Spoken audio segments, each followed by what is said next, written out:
Hello, and welcome to the panel on Identity and Reputation organized by the Smart Contract Research Forum, or SCRF, as part of the Smart Contract Summit. I'm Eugene Leventhal, the operations lead here at SCRF, and I have the pleasure of moderating today's panel. This is actually part one of the panel, as the conversation was just too good to cut short. You'll be able to read more about the panelists and to watch the rest of the video for free at smartcontractresearch.org/T/603. We'll also add the specific link at the end in case you didn't catch that. I'll start us off with some quick bios right now before passing it on to both panelists for a brief presentation, and then we'll get into the moderated discussion. First up is Cemil Turun, who is an entrepreneur, an artist engineer, and a part-time academic. He has over 20 years of background in digital currencies and gaming. Within an early-stage startup, his team had developed a 3D virtual world and a real-world compatible currency with venture capital from Silicon Valley between 2008 and 2014. Since 2018, he has been the co-founder of a startup inspired by a 40-year-old decentralized credit creation instrument used in Turkey. He's also teaching a course on blockchain at one of Istanbul's most prestigious universities. Our second panelist is Seth Copen Goldstein, who has been a faculty member in the Department of Computer Science at Carnegie Mellon University since 1997.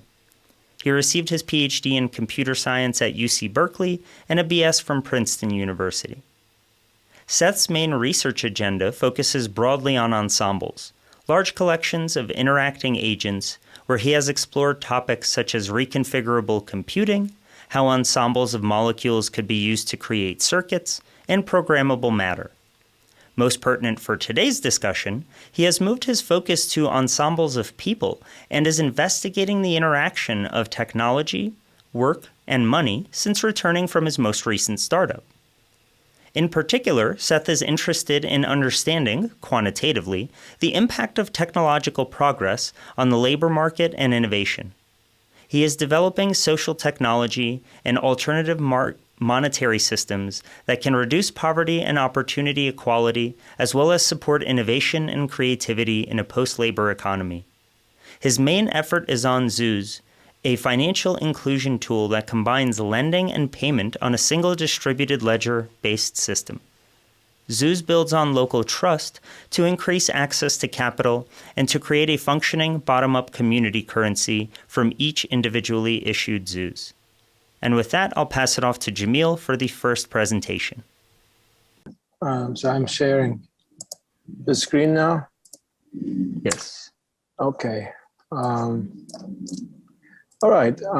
My presentation today, I will try to be brief in 5-6 minutes, is about trust-based credit system on blockchain that is being used in Turkey for more than 40 years. As a beginning, I must tell initially that money version 1.0 was not this one, Lydia's gold lion coins, as initially thought, which were coined around 500 BC, also in Turkey, today's Turkey, what we call Sardis. But rather, the original money version 1.0 was actually the accounting and credit certificates that were used in tablet form by the Sumerians. And this is about 2,000 years before the Lydian golden coins. Another death certificate found in a Turkish museum, sorry for the this slanted picture I took with my phone.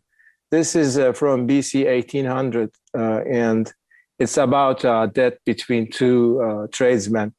And it's really interesting since in my presentation, I will come momentarily to a mechanism very similar to the one that was recorded in those 2,000-year-old or more, 2,500 years old documents on tablets. So let's come to blockchain. The core of disruption in blockchains is, of course, a decentralized nature of the creation of a new type of money And for example, with Bitcoin, it is described as a trustless system, trustless network of people and nodes. And each user has a copy of the ledger and participates in confirming transactions independently. And I try to show it on the right-hand side. This is the topology of Satoshi's creation called Bitcoin. However, in the actual world, users are not anonymous to neighboring nodes, and each node has a trust network of nodes in the real world cases of internet. And in our case, in the case that I'll just describe in a moment, we also need to have a trust between persons on the network. One last thing to show is how do the banks earn their money today? Banks earn 10% of their income from remittance or EFT transfer and or other forms of money. But they earn majority of their income from loans, which are credits, extended credit to businesses and people, and they charge fees and interest on them.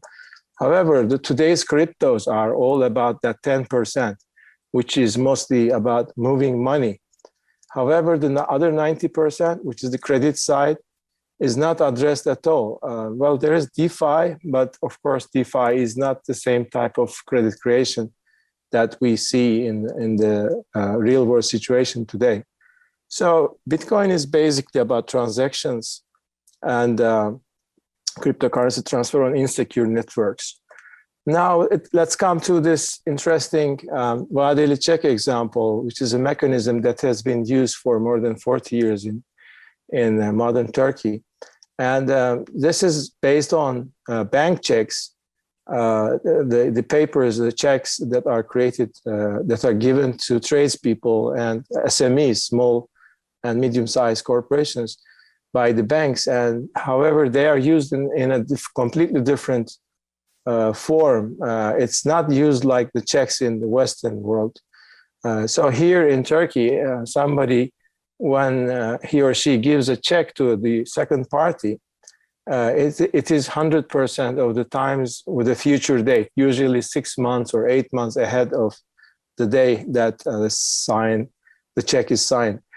And so after this point, this paper acts like a payment method and changes hands, usually 10, 15 times, but the average is 5. And with this interesting mechanism, people essentially create their own money in terms of future credit. And this is totally and completely based on trust.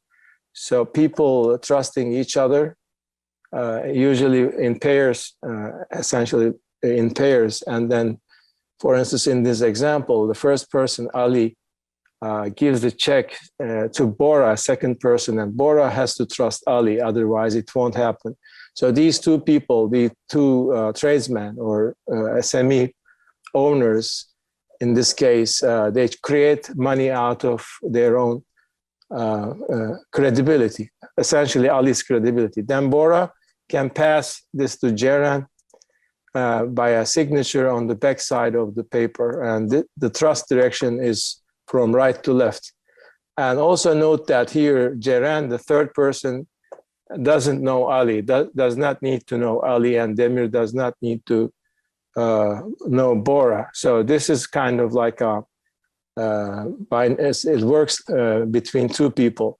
And for the last slide, I want to give you the size of this economy in modern Turkey. I have the 2018 data.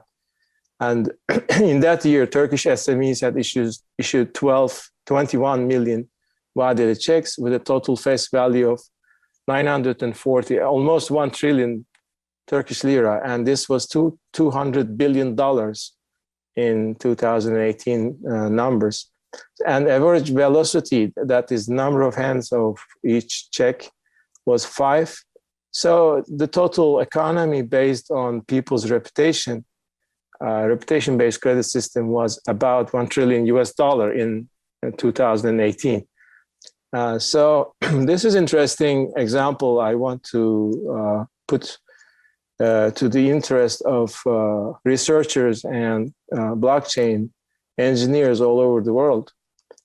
Here, commerce depends on reputation and reputation-based creation ability, and that's nothing else. So we have a new, and my startup is actually about blockchain-based mechanism, exactly like this one, and we're kind of copying this real-world example on smart contracts that we plan to work on Ethereum. So this is about it, and I hope it is useful as a first understanding. Thanks. Great. Thanks so much for presenting, Cemil. And I'll pass it off now to Seth so he can talk a little bit about his project before we get into the moderated discussion. Thank you, Eugene, and thank you, Cemil. So the project I want to talk about today is called Zoos, and basically this is a system to build on local trust, to do very similar to what Cemil was talking about, and that is use credit or lending and payment on a single platform. So Bob Hope very humorously talked about how a bank is a place to get money if you don't need it. But in the real world, this is actually a serious problem, at least in the United States. Main Street banks are failing small and medium-sized businesses. They're lending less and less to these businesses over time.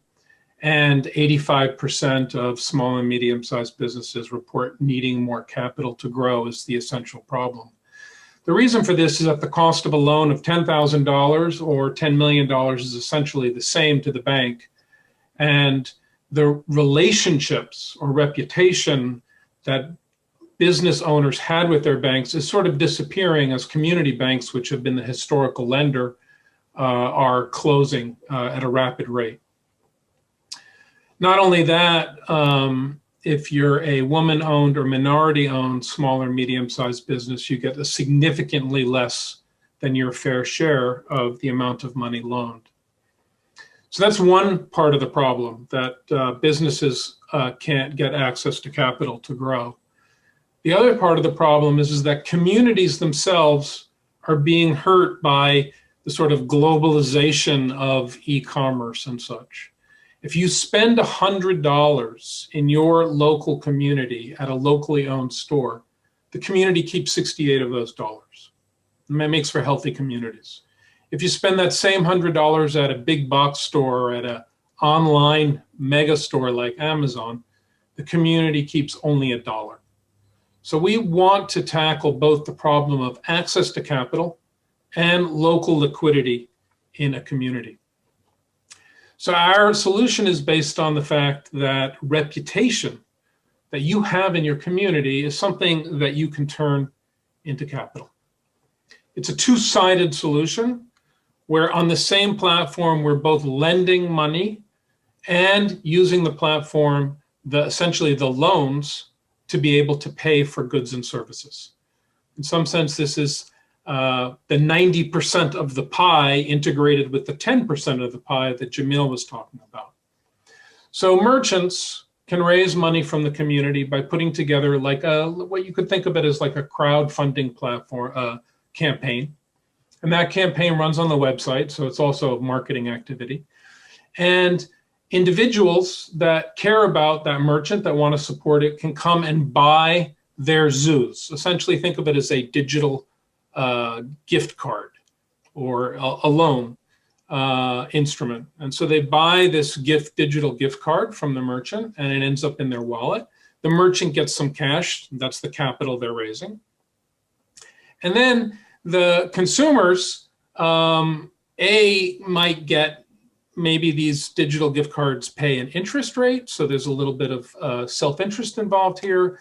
They get to support the business and essentially inject capital into their community, which is good for supporting the entire community. And of course, this is all easy to use because of the digital ledger technology and the wallet application that runs on top of it. So how does this work? Let's say Blake's Bakery wants to raise some money. So Amari is a big fan of Blake's Bakery. She loves Blake's cupcakes or whatever. And so she will buy some Blake's Bakery zoos in exchange for some local currency. Now, Blake has, let's say, $20 worth of US dollars that Amari gave him. And Amari now has $20 worth of Blake's Bakery zoos. Now, she can, of course, use that to buy a cup of coffee or something at a later date. But because this is all on a digital ledger and everybody can see the transactions, and this is where sort of identity and reputation come in, Amari can also potentially spend her Blake's Bakery zoos at Dakota's hardware store. This is the equivalent of the Fidelity checks where someone is essentially signing the back and giving it to somebody else. So now the question is why would Dakota take Blake's Bakery zoos? Well, we're all part of a community. This is essentially think of it as a social graph where Charlie Salon is doing business with Blake's Bakery zoos, who's doing business with Dakota's hardware. And once one person is willing to accept someone else's zoos, then what happens is that instrument becomes liquid. And it's exactly like what Cemil was talking about, where we get this fractional banking, injecting more capital into this local economy. So think about it. Blake's Bakery got $20 of United States currency, and Dakota got $20 worth of Blake's Bakery zoos, and so now the community has $40 worth of value. Because of this, the communities grow stronger, the trust in the community grows, and there is not just a correlation, but causation between increased trust and increased wealth. And so you get this sort of digital small town feel because all of these individual pairwise transactions are recorded on the ledger, and everyone can see that, for example, Blake's Bakery zoos are flowing liquidly in the community. And we get increased money or value in the community itself. The zoos protocol runs on a distributed ledger. It's sort of agnostic about that. And of course, there's a wallet to keep track of everything.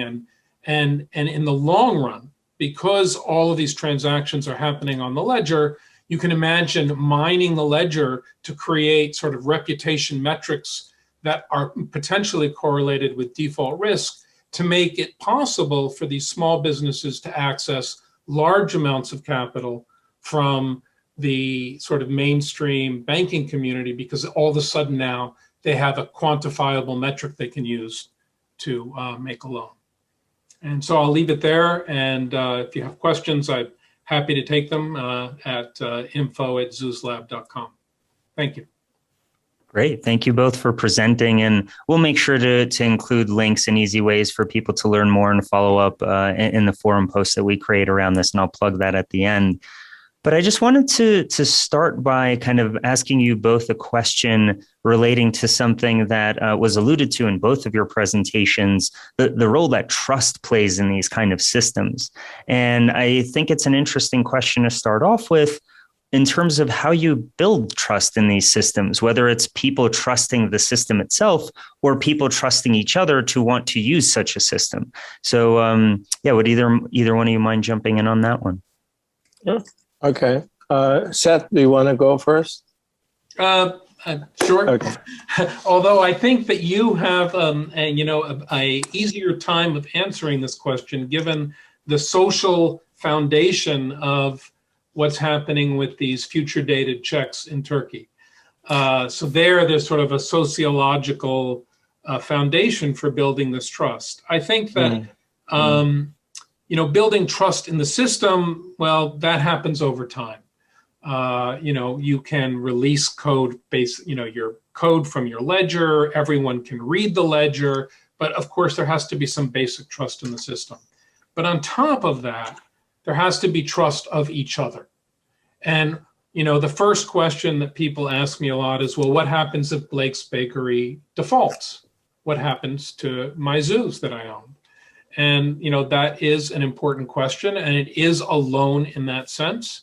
And that's why knowing, sort of being transparent and actually having the real world identity of the issuers of zoos is absolutely essential. And I know this runs counter to people's intuition about what distributed ledger technology is about. I mean, people think about blockchain and anonymity, but in the end, cryptographically secure signatures and identities are what are going to make this work. And there are mechanisms you can build into the system that allow people to, for instance, confirm that the zoos they're selling are related to their business. And I think it's a matter of seeing the transactions unroll over time, and you get more and more trust. Excellent. I will give an example for this question that I heard from my uncle, late uncle, who was in Bursa's covered bazaar. He worked as trusted escrow person for these kind of transactions. So imagine a city the size of like about 500,000. It's called Bursa, and it has a covered bazaar the year 1950.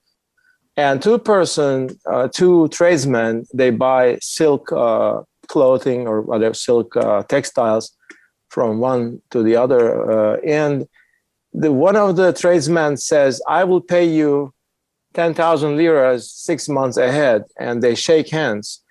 And this happens in front of my uncle, who is the escrow person, assigned person for this transaction. And there is no paper involved in this situation, just trust, the names, the reputation in a small community of tradesmen. It's very important to actually follow your word and, or honor your word and always pay in time to the other person. And the third person, my uncle being the escrow person, actually has a small notebook and takes notes of these transactions that takes part in front of him, like a kind of like a referee.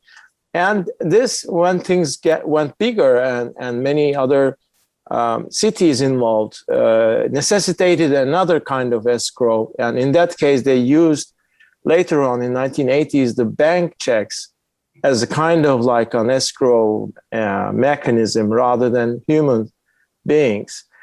So bank checks were used for like an escrow mechanism for the reputation carrier between cities. But still, you must understand that this is a reputation-based currency, reputation-based or trust-based transaction, completely trust-based transaction between trading people. And this goes back to many thousand years. And what people did with vadeli checks in paper was just copy this, analog mechanism and put it on another paper or oral mechanism, and they put it on paper.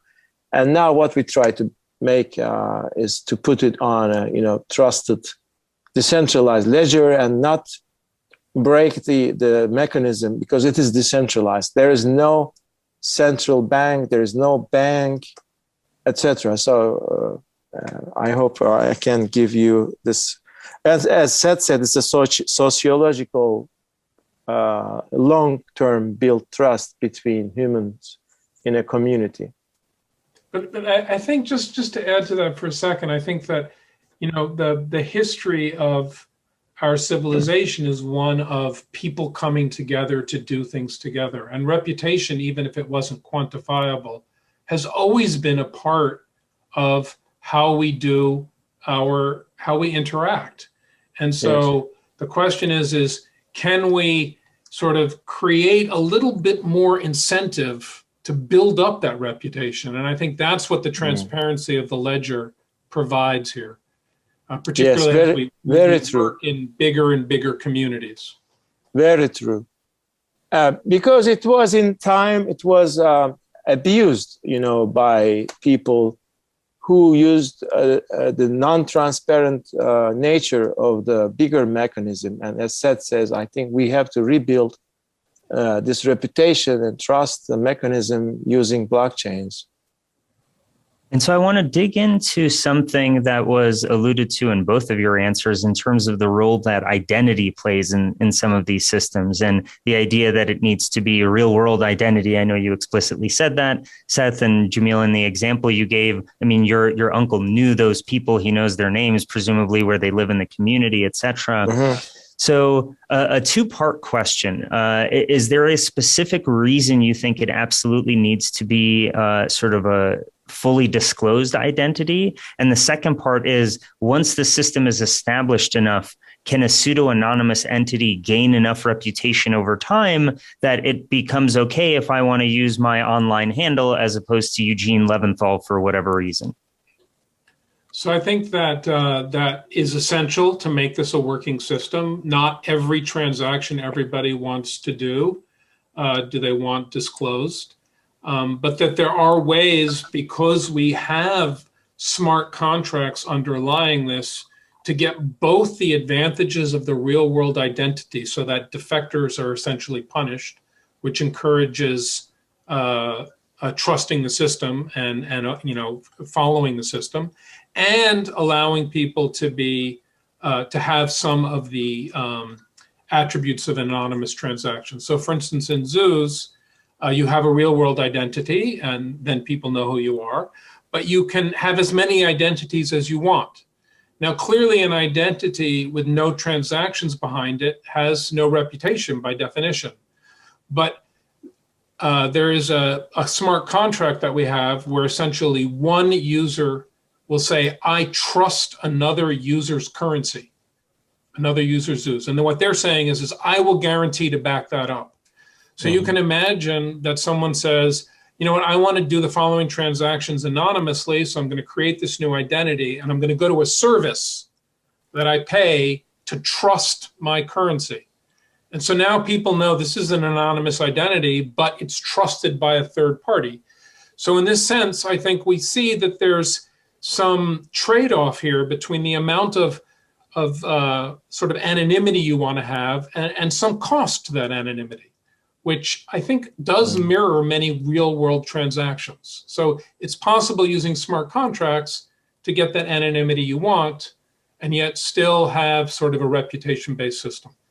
Yes, a very similar answer I think I can give.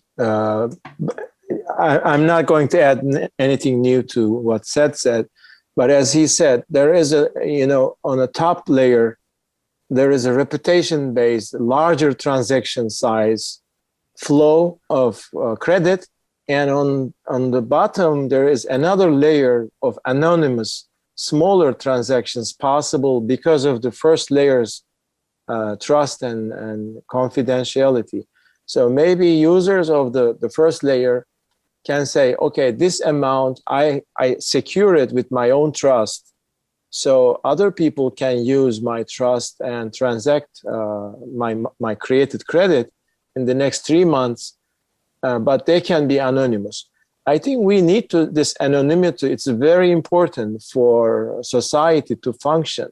Because a lot of transactions we make as humans, we don't want to be, I'm hearing my voice. Okay. We don't want to be, always the person that we are. Sometimes we want to hide our personality, and this is very normal and very human. Great. Yeah. And I guess to follow up there, so I mean, with a specific question with both of you as the way you're thinking of your systems, if I wanted to register today before, and I do also want to zoom into the idea of sort of a trust as a service provider within these systems, but before getting there, if I wanted to register with either one of your systems once they're deployed and how you're envisioning the initial version, do I have to do that with a driver's license or a passport? Or what is the actual specific mechanism that I as an individual would use to prove my identity? So in our system, we sort of differentiate between the people who are creating zoos, to like the merchants who are like Blake's Bakery, who are selling zoos as a way to raise some capital, and the users of the system like Amari, who are buying those zoos and trading them. And so someone like Blake has to create a campaign, which they verify, and they're going to need, if they want people to trust it, in other words, there's no requirement, but if they want people to trust it, they're going to put their incorporation documents or photos of their shop or whatever, and then there's a protocol to verify that. Amari, on the other hand, she just needs to supply an email address or a phone number, and she gets less reputation in some sense, but she's not staking any zoos, so that's okay.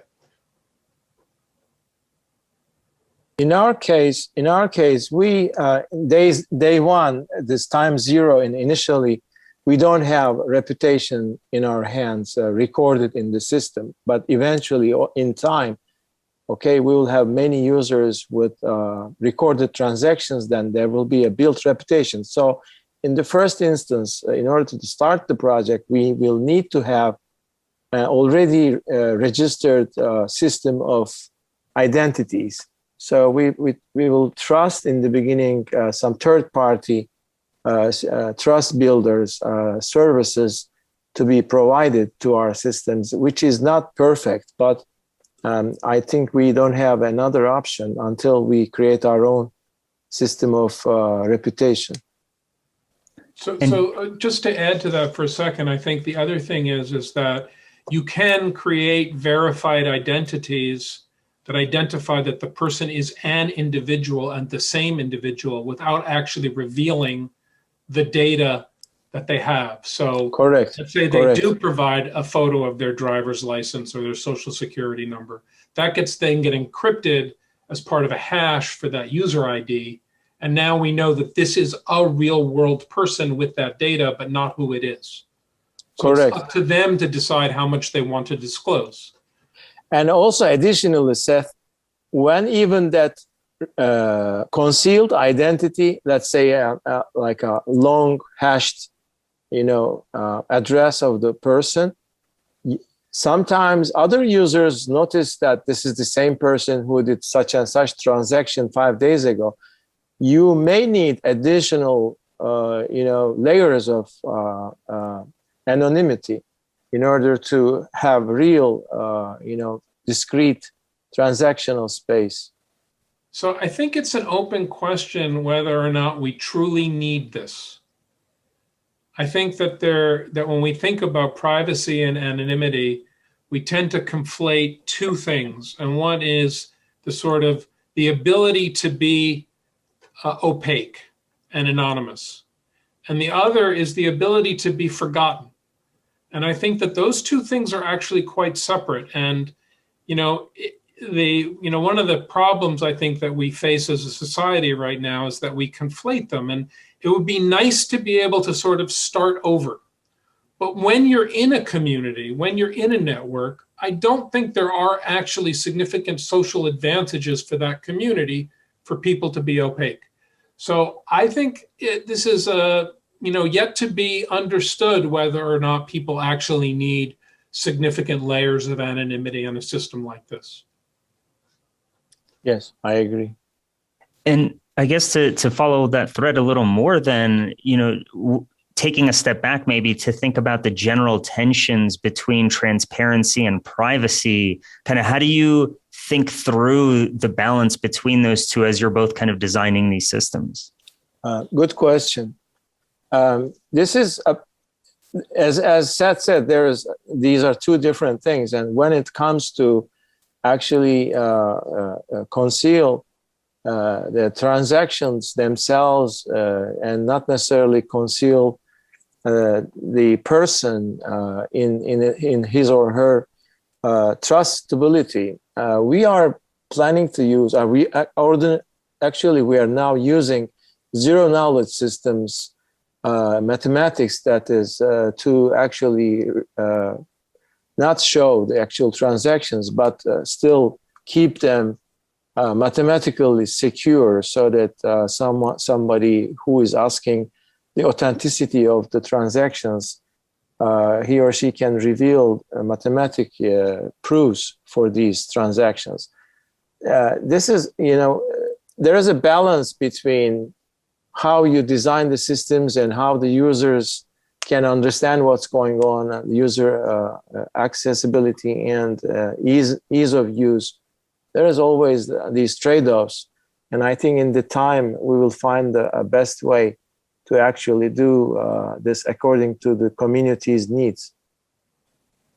So I think at zoos, we're being very careful to provide the mechanisms that are necessary, but not actually determine the policy. So for example, there is nothing that prevents a user from creating their own zoos and being completely anonymous. The question is will anyone buy those zoos, right? So, you know, maybe there are some risk takers who are willing to pay, you know, receive a tremendous amount of interest and not know if they'll ever be able to redeem it. So I think that the users will make this decision, and what will emerge from this process is we'll see what the cost of privacy is, whether people actually want anonymity or not, or whether or not they'll see the benefit of sort of being transparent as a huge positive for the community that creates more economic value, tighter supply chains, you know, and the other positives that come out of having this sort of transparent identity and transactions. That also just makes me think about how interesting and challenging thinking through the governance of such systems on a community level can be, and how much variability do you want to give a community to really drive their own decision choice of that balance versus how much do you kind of prescribe it to say, hey, for a high probability of certainty to be able to support this trust in the first place, you need to make the XY trade-off specifically. Yeah, that's just a very interesting balance. And I guess, are there any other things that you would want community leaders to be thinking through specifically as they're going through this, especially if it's an initial design and they're not used to the full kind of the complexity of the mechanism design around these things? So I think that, you know, which policies will work for which communities are going to depend on the community. So you can imagine synthesizing different kinds of financial instruments from these basic primitives of, you know, being able to issue trust lines for other people's currency, or being able to insure other people's currency, or setting up governance policies on the ledger that talk about one merchant, you know, a series of merchants sort of pooling together, and if one of them defaults, the other one's picking up the slack. I mean, all of these different things come with trade-offs, and I think it's a matter of sitting down and thinking about what your community needs. What are the goals that you're trying to achieve? Is it just raising capital? Is it trying to keep more trade local? Is it to support people in need? I mean, so those are like three really different objectives that will require, I think, different mechanisms. And it's a matter of exploring those and thinking about which mechanisms you implement to get the policy that you want. Yeah. From the point of view of the existing vadeli checks, we noticed that it's a really decentralized system and it doesn't have any central authority or controlling mechanism or any third party that is recording what's going on. Actually, it's completely unrecorded in its present form. So I will suggest that DAO, Decentralized Autonomous Organization, to operate and maintain this next monetary exchange system as we design it will be the best solution. But of course, this is open to debate. I don't know if Seth actually thinks in the same line. I think nobody should own the money, although it is created by individuals with their own trust. As a whole, must not be owned by any central authority. Thanks for tuning in to the first half of the discussion on identity and reputation. If you want to see the rest of the panel, or to learn more about our panelists, or to be part of our long-tail discussion on the topic, check out smartcontractresearch.org/T/603. Thanks again, and enjoy the rest of the summit.